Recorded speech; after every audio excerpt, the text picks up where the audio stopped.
ମୁଁ ଆମର ମାୟାଟି lawyers forum ଭଦ୍ରକର ଉପସଭାପତି।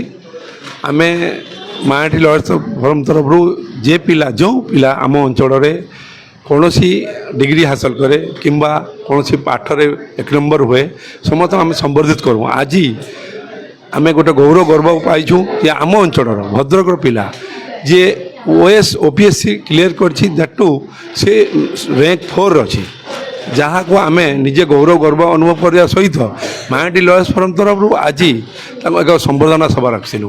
ଆମେ ତାଙ୍କୁ ସମ୍ବର୍ଦ୍ଧିତ କରିଛୁ ଏବଂ ଆଗାମୀ ଦିନ ପାଇଁ ତାଙ୍କୁ ଦେଖି ଅନ୍ୟମାନେ ପିଲା ଯେଉଁମାନେ ପାଠ ପଢ଼ୁଛନ୍ତି କେମିତି ପ୍ରେରିତ ହେବେ, ପ୍ରେରଣା ପାଇବେ, ସେଇପାଇଁ ଆମେ ଏ ସଭା ଡାକିଥିଲୁ। ଆଜି ତାଙ୍କୁ ସମ୍ବର୍ଦ୍ଧିତ କରିଛୁ। ତାଙ୍କର ଯେଉଁ ମା ବାପା ଥିଲେ ତାଙ୍କୁ ମଧ୍ୟ ଆମେ ସ୍ୱାଗତ ଜଣାଇଛୁ, ଧନ୍ୟବାଦ ଜଣାଇଛୁ, ତାଙ୍କୁ ମଧ୍ୟ ସମ୍ବର୍ଦ୍ଧିତ କରିଛୁ ଯେ ଏପରି ପିଲା ଜନ୍ମ ହୋଇଛି ଏପରି ପରିବାରରେ ମା ବାପାଙ୍କର ଅବଦାନ, ସେ ପିଲା ଆଜି ଓଡ଼ିଶାରେ 4ର୍ଥ ର୍ୟାଙ୍କ ରଖି OPSC କ୍ଲିୟର କରିଛି ବା OS ପାଇଛି। ଆଗାମୀ ଦିନ ପାଇଁ ତା'ର ଆମେ କାମନା କରୁଛୁ ଆହୁରି ଆଗକୁ ଯାଉ ଏବଂ ଆମ ମାୟାଟି ଲୟର୍ସ ଫୋରମ୍ ତରଫରୁ ସବୁବେଳେ ଆମେ ଯେଉଁ ପିଲାମାନେ ଆଗକୁ ଯିବେ ତାଙ୍କୁ ଆମେ ସହଯୋଗର ହାତ ବଢ଼ାଉ।